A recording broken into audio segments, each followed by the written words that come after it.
Magic 96, your one-stop shop for all things movies. From reviews, unboxings, and collections, I'm here to celebrate the magic of cinema. Now, let's roll the film. Today we're diving into the original Terrifier, released theatrically in 2018, but originally premiering at a film festival back in 2016. Made on a micro budget of just $55,000, this was the film that introduced us to David Howard Thornton's take on Art the Clown, and marked the first solo outing as the now iconic character. I didn't catch this film when it first hit theaters or physical media. I actually saw it a few years later, sometime before the sequel dropped, probably around 2020 or 2021. And wow, what a ride. Terrifier features a cast of relatively new faces: Jenna Cannell, Catherine Corcoran, Samantha Scafidi, and of course, David Howard Thornton. I always love when films give up-and-comers a chance to shine. Jenna plays Tara, our final girl, grounded and rational, while Catherine plays her friend Dawn, the more carefree and reckless of the two. Samantha plays Victoria, Tara's sister, who enters the story later on. All three women did a solid job, and I have to say, Jenna Cannell gave me some serious Neve Campbell vibes in both looks and performance. Also, fun fact, Catherine Corcoran performed her own stunt for that now infamous sawed in half scene. Hardcore. Now, let's talk about the man or clown of the hour. Art the Clown isn't your typical horror villain. What makes him stand out is David Howard Thornton's silent, expressive performance. His physicality is straight out of the silent film era, clearly inspired by greats like Buster Keaton and Charlie Chaplin, and that makes Art uniquely terrifying. Now, I've heard a lot of criticism aimed at the supporting cast, particularly the pizzeria workers and the exterminator, and yeah, the exterminator's performance was pretty rough. But honestly, the pizzeria workers just felt real to me. If you've ever been to a pizza spot in the Northeast, you know exactly what I'm talking about. Also, yes, the bathroom scene is absolutely disgusting.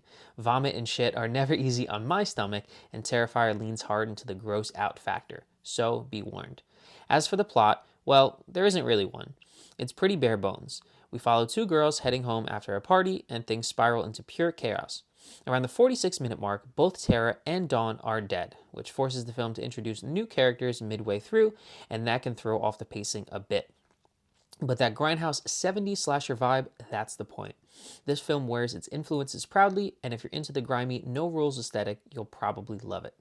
Let's be real though, most people are here for the gore, and Terrifier delivers.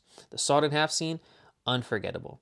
Art's kills are brutal, disturbing, and surprisingly realistic thanks to no CGI and practical effects. One kill that sticks with me is the poor guy cleaning the bathroom. Art doesn't just stop at stabbing and maiming, it's relentless. What really impressed me was the lack of cuts in these sequences. It almost feels like you're watching a snuff film. That's how raw it is. All credits Damien Leone, the man behind it all. He wrote, directed, produced, edited, and even did the special effects for the film. That's a serious workload, and it shows. Terrifier is his twisted baby through and through. One thing I noticed while watching the Blu-ray, some shots have heavy film grain, while others are crystal clear.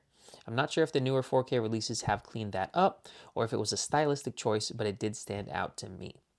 Also, shout out to the score. Paul Wiley's Terrifier theme is eerie, catchy, and totally memorable. It fits the tone of the film perfectly and sticks with you after the credits roll.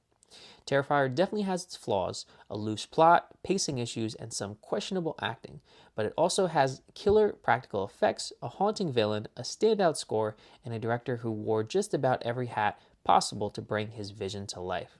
Now, I'm giving Terrifier a 3 out of 5, a flawed but unforgettable horror experience, especially for gorehounds and fans of grindhouse cinema. What did you think of the original Terrifier? Where does it rank for you in the series? Let me know in the comments. And as always, if you enjoyed this video, don't forget to like, comment, and subscribe. Also, check me out on Instagram at MovieMagic1996. Thank you so much for everything, and as always, go watch a movie today.